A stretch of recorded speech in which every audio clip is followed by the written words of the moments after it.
Due to some technical difficulty, I could not upload the videos in the last week. I'm sorry for that. लेकिन हम आगे बढ़ेंगे. Magnetic effect of current इस chapter का एक overview दे दें, फिर उसके बाद PYQs स्टार्ट करेंगे.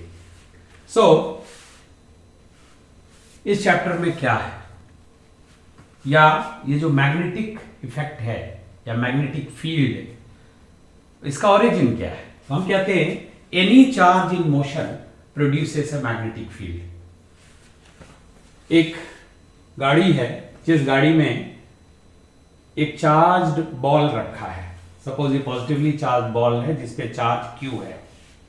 उस गाड़ी के अंदर एक देयर इज अ पर्सन, एक व्यक्ति है P1, वो बैठा है. और गाड़ी के बाहर रोड पर एक पर्सन P2 वो बैठा है. अब इस पर्सन P1 के लिए ये चार्ज रेस्ट में है, क्योंकि सेम गाड़ी में जा रहे हैं, दे आर एट रेस्ट. यानी इस पर्सन के कंपैरिजन में the charge is not moving, और चार्ज मूव नहीं कर रहा है. इसका मतलब person P1 will not observe the magnetic field due to this charge Q. Person P1 will observe only the electric field due to Q. Person P2 who is sitting outside the vehicle, बाहर गाड़ी से बाहर बैठा है road पर, उस व्यक्ति की तुलना में ये गाड़ी v वेलोसिटी से मूव कर रही है, वो चार्ज भी v वेलोसिटी से मूव कर रहा है. सो चार्ज इज इन मोशन, और चार्ज मोशन में है तो उसका मैग्नेटिक फील्ड भी ऑब्जर्व करेगा पर्सन P2. यानी वही चार्ज एक व्यक्ति के लिए इलेक्ट्रिक फील्ड प्रोड्यूस कर रहा है और दूसरे व्यक्ति के लिए इलेक्ट्रिक फील्ड और मैग्नेटिक फील्ड दोनों प्रोड्यूस कर रहा है. अंतर क्या है? अंतर सिर्फ यह है कि एक ऑब्जर्वर चार्ज के रिस्पेक्ट में मोशन में है और दूसरा ऑब्जर्वर चार्ज की तुलना में रेस्ट में है. Any charge in motion produces a magnetic field is an important statement, and in fact यही वो स्टेटमेंट है जो इलेक्ट्रिक चार्ज और मैग्नेटिक फील्ड को लिंक करता है, एसोसिएट करता है.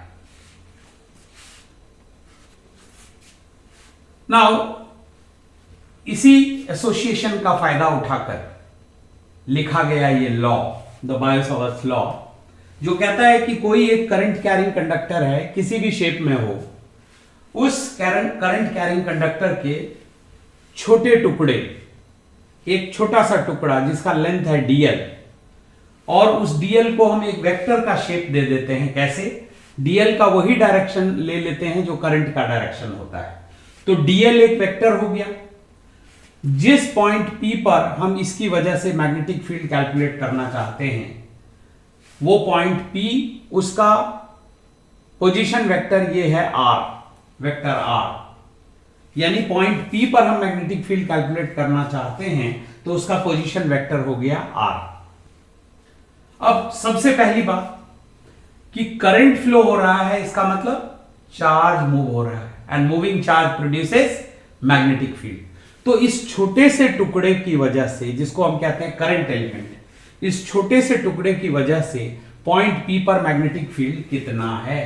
तो ये लॉ कहता है it causes a small magnetic field dB, whose expression can be written as mu naught by 4 pi I dl cross r cap upon r square, या r cap जो कि यूनिट वेक्टर है. यूनिट वेक्टर को हम लिखते हैं full vector by magnitude. तो r cap की जगह हम फुल वेक्टर बाय मैग्नीट्यूड लिखे तो नीचे आ जाएगा r3. अब चूंकि मैग्नेटिक फील्ड एक वेक्टर है तो इसका डायरेक्शन भी होगा, लेकिन डायरेक्शन कैसे दिया जाएगा? dl और r के क्रॉस प्रोडक्ट से.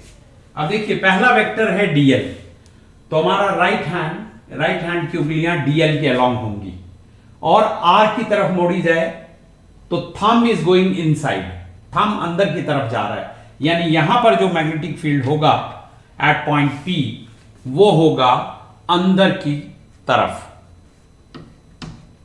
वो होगा अंदर की तरफ. this magnetic field dB will be inside, inward.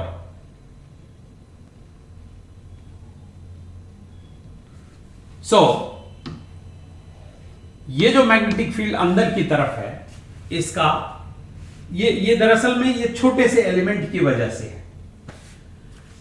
Now इस लॉ का एप्लीकेशन यहां आपके सामने है, आप देख सकते हैं।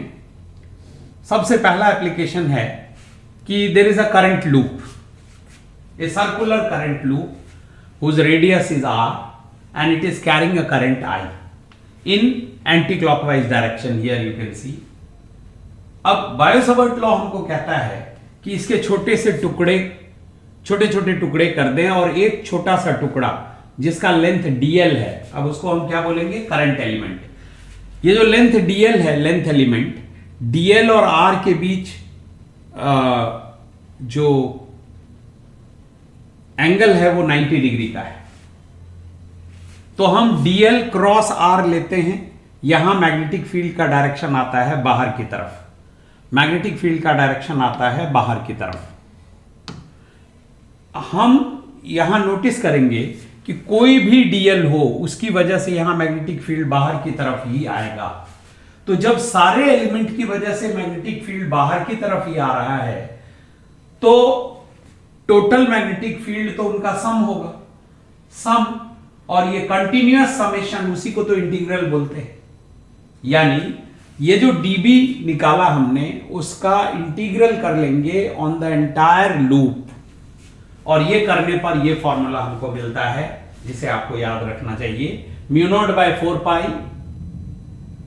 2 पाई I बाय r। अब यहां याद रहे r radius of the circle है और ये magnetic field centre of the circle पे है, centre of the circular loop पर है। अब इसी से कुछ एक और जनरलाइजेशन या रिजल्ट्स हम समझ लेते हैं। जैसे ये करंट था anti clockwise current, anti clockwise current, हमने मैग्नेटिक फील्ड कैलकुलेट करने का बायो-सावर्ट लॉ का तरीका देख लिया, लेकिन उससे भी थोड़ा आसान लॉ हमारे पास है।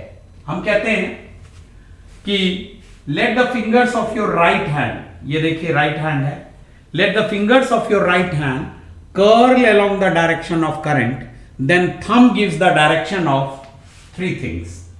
वो कौन सी 3 चीजें? एक, इस सर्कुलर करंट कैरिंग लूप के सेंटर का मैग्नेटिक फील्ड का डायरेक्शन देता है। दूसरा, मैग्नेटिक डाइपोल मोमेंट, यानी ये करंट लूप जो है एक मैग्नेटिक डाइपोल जैसा है, बार मैग्नेट जैसा है, उसका डाइपोल मोमेंट का डायरेक्शन देता है, और इसी हिसाब से इसका एरिया वेक्टर का भी डायरेक्शन दे रहा है। क्यों? क्योंकि डाइपोल मोमेंट को हमने डिफाइन किया है, dipole moment is current into area vector. So area vector होना पड़ेगा क्योंकि करंट जो है वो स्केलर क्वांटिटी है।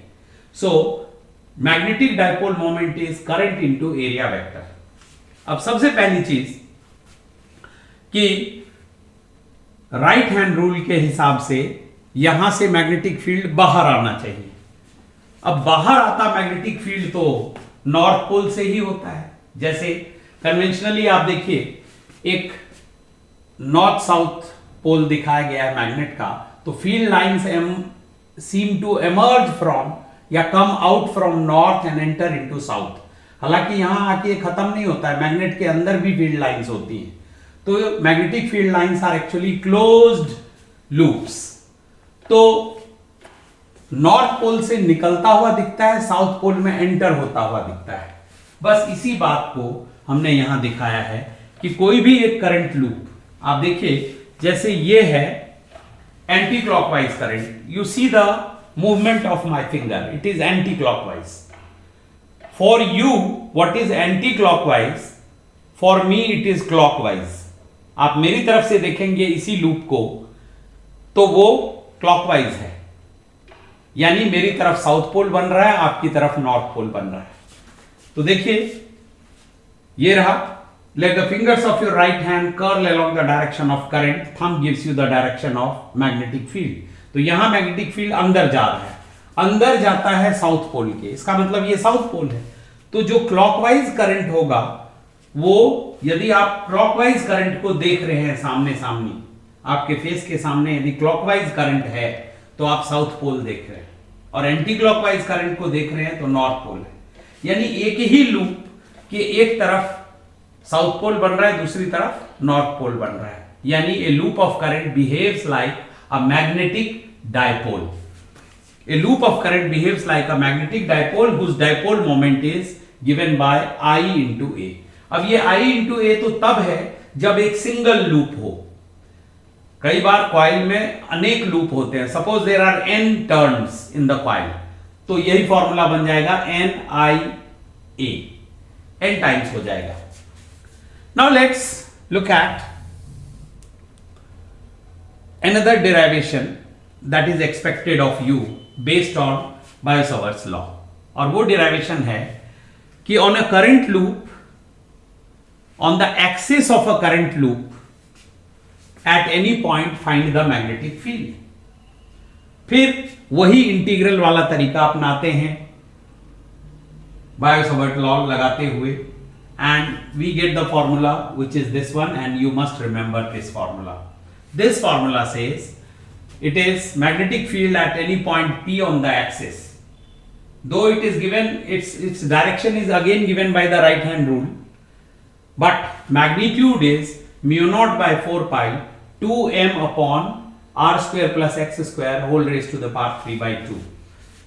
Now here x is the distance from the center of the circle, that means यदि हम एक लूप ले रहे हैं तो इस लूप का सेंटर होगा, उस सेंटर से पास होने वाले लाइन जो कि इस लूप के प्लेन के परपेंडिकुलर हो, उस लाइन को हम कह रहे हैं एक्सिस। तो उस एक्सिस पर डिस्टेंस है x, और इस लूप का रेडियस हमने लिया है r, कैपिटल R। तो ये फॉर्मूला आ जाता है जैसा आपके सामने है। अब ये फॉर्मूला ग्राफिकली बड़ा इंटरेस्टिंग शेप का है, ये आपको याद रखना चाहिए। This is expected of you. अब देखिए, मान लीजिए जो सेंटर है वो सेंटर मैंने यहां माना, एक्स एक्सिस के अलोंग डिस्टेंस पॉजिटिव ये वाला माना, नेगेटिव डिस्टेंस ये माना, और वाई एक्सिस हमने क्रिएट कर लिया जिसमें स्ट्रेंथ ऑफ मैग्नेटिक फील्ड हम दिखा रहे हैं। तो आप पाएंगे कि यही फॉर्मूला ग्राफिकल रूप में ऐसा दिखता है, यानी with x magnetic field varies like this. Note करने की बात यह है कि किसी लूप के सेंटर पर मैग्नेटिक फील्ड सबसे ज्यादा होता है। यानी आप सोचिए, यदि एक लूप यहां है तो इसके सेंटर पर मैग्नेटिक फील्ड सबसे ज्यादा होता है, जिसका फॉर्मूला हम ऑलरेडी डिराइव कर चुके हैं। और जो जो आप सेंटर से उधर या इधर जाते हैं, मैग्नेटिक फील्ड डिक्रीजेस, गिरता है उसकी वैल्यू। तो कोई भी लूप है, करंट लूप है, उसके सेंटर पर मैग्नेटिक फील्ड सबसे ज्यादा, और दोनों तरफ एक्सिस के अलोंग जब आप मूव करते हैं तो मैग्नेटिक फील्ड की वैल्यू कम होती है, कम होती जाती है, इस तरह से। अब इसी फॉर्मूले में वो सेंटर वाला फॉर्मूला भी छिपा है। यदि आप चाहते हैं magnetic field at the centre निकालना इस फॉर्मूले से, तो इसमें कुछ नहीं, एक्स की वैल्यू 0 डाल दीजिए, एक्स की वैल्यू 0 डाल दीजिए और एम का फॉर्मूला डाल दीजिए। एम क्या है? Current into area, current into area, area यहां होगा पाई आर स्क्वायर, मैंने डाल दिया, और ये फॉर्मूला फाइनली आपके पास उस रूप में आ जाता है जिस रूप में आपने पहले याद किया था। और वो फॉर्मूला क्या था? वो था mu naught by 4 pi 2 pi I by r. ये फॉर्मूला, ये हमने पहले भी डिराइव किया। तो ये था एप्लीकेशंस ऑफ बायो-सावर्ट लॉ जो आपसे एक्सपेक्टेड है। नेक्स्ट एक और लॉ आपको याद रखना है, या रूल कहें, एम्पियर सर्किटल रूल। क्या कहता है एम्पियर सर्किटल रूल? देखिए, अब यहां इमेजिन हम कर रहे हैं कि ये जो बोर्ड है ना, बोर्ड के परपेंडिकुलर हैं वायर, करंट कैरिंग वायर। ये वाला वायर जो है it is carrying current in the outward direction, और ये वाला वायर जो है it is carrying current in the inward direction. अब हमने क्या किया? हमने एक लूप बना दिया जो कि इन दोनों करंट्स को घेरता है, या यूं कहें these two currents are threading through the loop. ये टेक्निकल लैंग्वेज है, थ्रेडिंग थ्रू द लूप। इसका मतलब क्या हुआ कि किसी भी स्पेस में यदि करंट कैरिंग वायर्स हो तो उसके चारों तरफ आप एक लूप बना दीजिए, इमेजिनरी लूप, और उस लूप पर B.dl कैलकुलेट करते जाइए। B.dl, क्योंकि दोनों करंट की वजह से कुछ तो मैग्नेटिक फील्ड होगा, उन दोनों वायर के आसपास कुछ तो मैग्नेटिक फील्ड होगा। तो जो मैग्नेटिक फील्ड होगा B और dl, उनका आप डॉट प्रोडक्ट ले लीजिए और इसी तरह से इंटीग्रेट कर लीजिए पूरे लूप के ऊपर। तो that will come out to be mu naught into algebraic sum of the currents, या इसको थोड़ा रिफाइंड तरीके से कहें तो हम कहेंगे the line integral of magnetic field on a closed loop in a space is equal to mu naught times the algebraic sum of the currents. अब हम यहां कह रहे हैं एल्जेब्रिक सम। क्या मतलब एल्जेब्रिक सम का? मतलब यदि बाहर आते करंट को आप पॉजिटिव साइन दे रहे हैं तो अंदर जाते करंट को नेगेटिव साइन दे दीजिए, यही है। अब इसी का यूज करके हमने एक इनफिनाइट वायर के लिए मैग्नेटिक फील्ड कैलकुलेट किया है। अब ये इनफाइनाइट वायर, ये आपका साइड व्यू है। इसको आप यदि ऊपर से देखेंगे तो आपको कैसा दिखेगा? आपको दिखेगा एज इफ ये रहा वो wire which is carrying a current, it is coming towards you, और इसके चारों तरफ आप एक लूप बना लीजिए, एक सर्कुलर लूप बना लीजिए at a distance r, having a radius r। तो किसी भी पॉइंट पर, इस पॉइंट पर मान लीजिए P है, मैग्नेटिक फील्ड की वैल्यू होगी mu naught by 4 pi 2I bye r। अब याद रहे, जब सर्कुलर लूप था तब ये फॉर्मूला था 2 पाई I बाई r। याद रहे, सर्कल का पाई से कनेक्शन है वैसे भी, तो इस तरह से आप याद रख सकते हैं। और ये जो म्यू नॉट बाय 4 पाई है ना, आप अक्सर देख रहे हैं कि मैं यहां 2 और 4 को काट नहीं रहा हूं। क्यों नहीं काट रहा हूं? क्योंकि म्यू नॉट बाय 4 पाई बड़ा ही इजी कांस्टेंट है। म्यू नॉट बाय 4 पाई की वैल्यू, म्यू नॉट बाय 4 पाई की वैल्यू आ रही है 10 की पावर -7। तो इतना सिंपल नंबर मिल रहा है हमें, काट के क्या मिलेगा? सो ये फॉर्मूला हो गया magnetic field due to an infinite wire carrying current and that is a straight wire at a distance r, this is the magnetic field. Now magnetic field है तो इसका डायरेक्शन भी होगा। तो इसका डायरेक्शन हम कैसे लें? तो हम कहते हैं the right hand grip rule is a better one. Otherwise आप इसमें चाहे तो बायो-सावर्ट लॉ हमेशा लगा सकते हैं, जैसे dl क्रॉस r, तो यहां मैग्नेटिक फील्ड अंदर की तरफ हो रहा है। या फिर बढ़िया तरीका है राइट हैंड ग्रिप रूल। क्या कहता है? कहता है कि hold the current carrying wire with your right hand in such a way that thumb points along the direction of current, then curl of the finger gives the direction of magnetic field. आप देख लीजिए, यदि इस wire को यहां हमने right hand से पकड़ा तो यहां से मेरी उंगलियां अंदर घुस रही है, यानी यहां मैग्नेटिक फील्ड होगा अंदर की तरफ, जबकि वही उंगली इधर से घूम के आएगी बाहर की तरफ, यानी यहां मैग्नेटिक फील्ड होगा बाहर की तरफ और यहां मैग्नेटिक फील्ड होगा अंदर की तरफ। Right hand grip rule is helping you find out the direction easily. और ये जो सारे रूल्स है ना, they are just aid to memory. Right hand grip rule या वो जो नॉर्थ साउथ वाला आपको बताया, वो सब के सब।